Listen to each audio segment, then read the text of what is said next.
Yukarıda ko'rsatganimizdek Yaponiya to'qnashuvga tayyorlik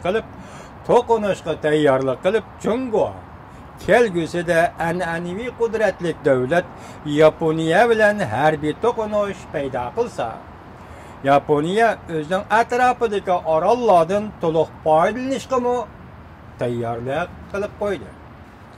Bu hodislar shuni ko'rsatdiki, Jungo atrofidagi davlatlar bilan bo'libmi an'anaviy qudratli davlat, ya'ni Yaponiya bilan territoriyani davr qilgan talash-tortish, dengiz usti manfaati va xalqaro tartib bo'yicha to'qnash, ya'ni Yaponiya bilan Jungo o'rtasidagi to'qnash kun sayin oshkorlandi va isteriya darajasiga ko'tarildi.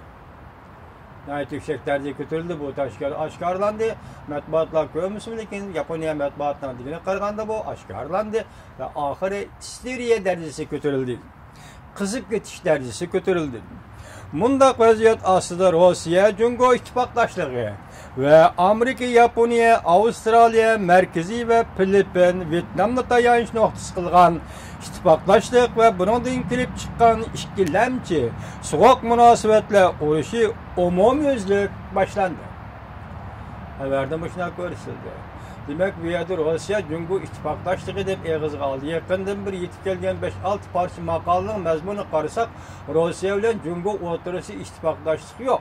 Hozir bu davlatlar o'rtasidagi munosabatlar asta chekidan ketyapti.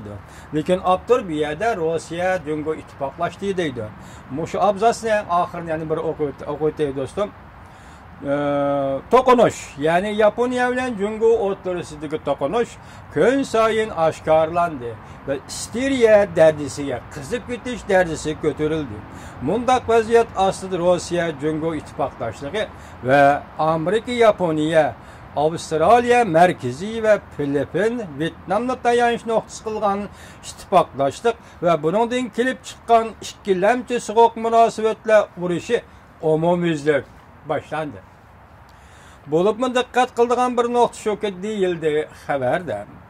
O'tmishda taqliniyalik munosabatda Amerika, Yaponiya, Amerika, Avustraliya munosabatlari endilikda bo'lsa to'planish, darajalik yüzünüşke götürülüp Asya Tinch Okean rayonidagi yoshirin düşman Jungoni ortak nishon qilib 3 davlat Amerika, Yaponiya, Avustraliya o'rtasidagi birlashib harakat qilish markaziy ittifoqdoshlik nishonga qarab yuksaldi, o'rladi.